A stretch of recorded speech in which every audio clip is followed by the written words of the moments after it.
ಚಳ್ಳಕೆರೆ ತಾಲೂಕು ಪರಶುರಾಂಪುರ ಹೋಬಳಿ ನಾಗಗೊಂಡನಹಳ್ಳಿ ಬಳಿ ಹರಿಯುತ್ತಿರುವ ವೇದಾವತಿ ನದಿ ಮತ್ತು ರಾಣಿಕೆರೆ ಗರಣಿ ಹಳ್ಳವು ಇವು ಕೂಡಲ ಸಂಗಮ ದೇವಸ್ಥಾನದ ಹತ್ತಿರ ಎರಡು ಕೂಡುವುದರಿಂದ ಕೂಡಲ ಸಂಗಮವೆಂದು ನಾಮಕರಣ ಮಾಡಿ ಈ ಪ್ರದೇಶವನ್ನ ಪ್ರವಾಸೋದ್ಯಮ ಇಲಾಖೆಯ ವ್ಯಾಪ್ತಿಗೆ ಸೇರಿಸಿ ಅಭಿವೃದ್ಧಿಪಡಿಸಿ ಕಾರ್ಯರೂಪಕ್ಕೆ ತರಬೇಕು ಎಂದು ಕರ್ನಾಟಕ ರಾಜ್ಯ ರೈತ ಸಂಘದ ರಾಜ್ಯ ಉಪಾಧ್ಯಕ್ಷ ಕೆಪಿ ಭೂತಯ್ಯ ಮನವಿ ಮಾಡಿದ್ದಾರೆ. ಏನೋ ಕೂಲಿ ಕಾರ್ಮಿಕರು ಬಡವರು ಕಡಿಮೆ ದರದಲ್ಲಿ ಊಟ ಅಲ್ಲ ಶಾಲಾ ಮಕ್ಕಳಿಗೆ ಅಲ್ಲಿ ಇತ್ತೀಚೆಗೆ ವೇತನ ನೀಡಿದೆ ಅವನ ಮೂಲ ಸೌಲಭ್ಯ ಒದಗಿಸಿದೆ. ಇವತ್ತು ಇಂದಿರಾ ಕ್ಯಾಂಟೀನನ್ನು ಸ್ಥಗಿತಗೊಳಿಸಿದ್ದಾರೆ. ಈ ಸ್ಥಗಿತಗೊಳಿಸಲಿಕ್ಕೆ ಅದನ್ನು ಇಂದಿರಾ ಕ್ಯಾಂಟೀನ್ ಅಂತ ಯಾಕೆ ಅದನ್ನು ಜಾರಿ ಮಾಡಬೇಕು? ಸರ್ಕಾರದಲ್ಲಿ ಇಂಥ ಒಂದು ವ್ಯವಸ್ಥೆ ಮಾಡದಿರೋದ್ರಿಂದ ಬಡವರಿಗೆ ಅನ್ಯಾಯ ಆಗಲ್ವಾ? ಮತ್ತು ಕಾರ್ಮಿಕರಿಗೆ ಅನ್ಯಾಯವಾಗಲ್ಲ?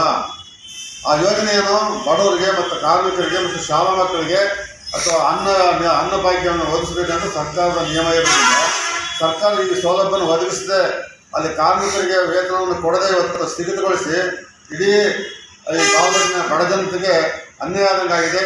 ಅದನ್ನು ಸರ್ಕಾರ ಮತ್ತು ಶಾಸಕರು ತಕ್ಷಣ ಸರ್ಕಾರ ಗಮನಕ್ಕೆ ತಂದು ಅತಿ ಶೀಘ್ರದಲ್ಲಿ ಅದನ್ನು ಮತ್ತೆ ಪುನರಾರಂಭ ಮಾಡಬೇಕಂತ ಇವತ್ತು ನಾನು ಒತ್ತಾಯಿಸ್ತೇನೆ. ಮಕ್ಕಳಿಗೆ, ಬಡವರಿಗೆ, ಕಾರ್ಮಿಕರಿಗೆ ತುಂಬ ಅನುಕೂಲ ಆಗುತ್ತೆ. ಕೇವಲ ಹತ್ತು ಸಿಗುತ್ತೆ ಅಂತಂದರೆ ಯಾರು ತಾನೇ ಇದಾಗಲ್ಲ.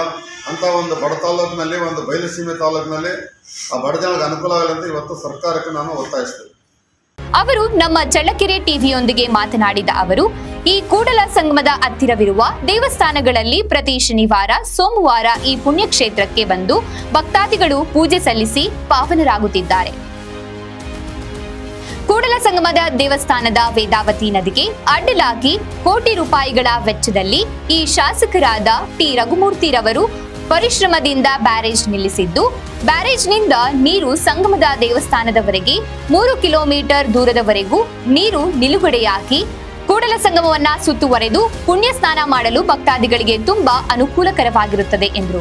ಆದ್ದರಿಂದ ತಾವುಗಳು ಪ್ರವಾಸೋದ್ಯಮ ಇಲಾಖೆಯಲ್ಲಿ ಸೇರ್ಪಡೆ ಮಾಡಿ ಅಭಿವೃದ್ಧಿಪಡಿಸಿ ಸಹಾಯ ಮಾಡಬೇಕು ಎಂದು ಮನವಿ ಮಾಡಿದ್ದಾರೆ. ಬೂದಿಹಳ್ಳಿ, ಆಮೇಲೆ ಚಿತ್ತನಾಗನಹಳ್ಳಿ, ಗಟ್ಪತ್ತಿ, ದೊಡ್ಡಬಳ್ಳಾರ್ತಿ, ಬೋಗನಹಳ್ಳಿ, ಬೂದಿಹಳ್ಳಿ, ಬುಕ್ಕಂಬೋದಿ, ದೇವರಡ್ಡಹಳ್ಳಿ, ಹೊನ್ನೂರು, ಗಟ್ಪತ್ತಿ ಈ ಭಾಗದಲ್ಲಿ ಬರ್ತಕ್ಕಂಥ ದೇವರು ಆ ಒಂದು ಪುಣ್ಯಕ್ಷೇತ್ರಕ್ಕೆ ಬಂದು ಅಲ್ಲಿ ನದಿಗಳಲ್ಲಿ ಸ್ನಾನ ಮಾಡಿಸ್ಬಿಟ್ಟು ವಿಶಿಷ್ಟವಾದ ಒಂದು ಇದೆ. ಅದರಿಂದ ಮಾನ್ಯ ಜಿಲ್ಲಾಧಿಕಾರಿಗಳು ಪ್ರವಾಸೋದ್ಯಮ ಇಲಾಖೆಯಿಂದ ಅಭಿವೃದ್ಧಿಪಡಿಸೋಕ್ಕೆ ಎಲ್ಲಿ ಅವಶ್ಯಕತೆ ಇದೆಯೋ ಅಲ್ಲಿ ತಾವು ಮನವಿ ಕೊಟ್ಟರೆ ಅಭಿವೃದ್ಧಿಪಡಿಸ್ತೀವಿ ಅಂತ ಜಿಲ್ಲಾಧಿಕಾರಿಗಳ ಒಂದು ಮನವಿ ಮೇರೆಗೆ ನಾವು ನಿನ್ನೆ ಹೋಗಿ ಜಿಲ್ಲಾಧಿಕಾರಿಗೆ ಮನವಿ ಪತ್ರವನ್ನು ಸಲ್ಲಿಸಿದ್ವಿ. ಆಗ ಜಿಲ್ಲಾಧಿಕಾರಿ ತಕ್ಷಣವೇ ಸಂಬಂಧಪಟ್ಟ ಪ್ರವಾಸೋದ್ಯಮ ಇಲಾಖೆಗೆ ಫಾರ್ವರ್ಡ್ ಮಾಡಿದರು. ಆಗ ನಾವು ಜಿಲ್ಲಾಧಿಕಾರಿ ಹತ್ರ ಹೇಳಿದ್ವಿ, ಸ್ವಾಮಿ ಅಲ್ಲಿ ಭಾಳಷ್ಟು ಬುಡಕಟ್ಟು ಜನಾಂಗದ ದೇವರು ಬರ್ತಾ ಇದ್ದಾವೆ, ಒಂದು ಸಾರಿ ತಾವು ಅಲ್ಲಿಗೆ ಭೇಟಿ ಕೊಡಬೇಕು, ದಯವಿಟ್ಟು ಆ ಒಂದು ಪುಣ್ಯವನ್ನು ಕಟ್ಕೋಬೇಕು ಅಂತ ಜಿಲ್ಲಾಧಿಕಾರಿ ಹತ್ರ ಹೇಳಿದ್ರಿಂದ ಜಿಲ್ಲಾಧಿಕಾರಿ ಅಗತ್ಯವಾಗಿ ಬರ್ತೀವಿ ಅಂತ ಹೇಳಿದ್ವಿ. ಜೊತೆಗೆ ಅಲ್ಲಿ ಒಂದು ಬ್ಯಾರೇಜ್ ನಿರ್ಮಿಸಿದ್ದಾರೆ. ರಘುಮೂರ್ತಿ ಅವರ ಪರಿಶ್ರಮದಿಂದ 9 ಕೋಟಿ ರೂಪಾಯಿ ವೆಚ್ಚದಲ್ಲಿ ಒಂದು ಬ್ಯಾರೇಜ್ ನಿರ್ಮಿಸಿದ್ರಿಂದ ಈಗ ಕೂಡಲ ಸಂಗಮವನ್ನು ನೀರು ಸುತ್ತರಿದವರು ವೇದಾವತಿ ನದಿಯಲ್ಲಿ 3 ಕಿಲೋಮೀಟರ್ ದೂರದಲ್ಲಿ ಬಂದು ಅಲ್ಲಿ ಇಡೀ ಕೂಡಲ ಸಂಗಮ ದೇವಸ್ಥಾನವನ್ನು ಸುತ್ತರಿದವರು. ಅದರಿಂದ ಸುತ್ತರಿಂದ ಅದು ಒಳ್ಳೆಯ ಒಂದು ಪುಣ್ಯಕ್ಷೇತ್ರ ಆಗುತ್ತೆ, ಒಳ್ಳೆಯ ಒಂದು ಪ್ರವಾಸೋದ್ಯಮರಿಗೆ ಒಳ್ಳೆ ಅನುಕೂಲ ಆಗುತ್ತೆ. ಅಲ್ಲಿ ಪ್ರವಾಸೋದ್ಯಮದಿಂದ ಅಭಿವೃದ್ಧಿಪಡಿಸಿ ಕೆಲವು ಭವನಗಳನ್ನು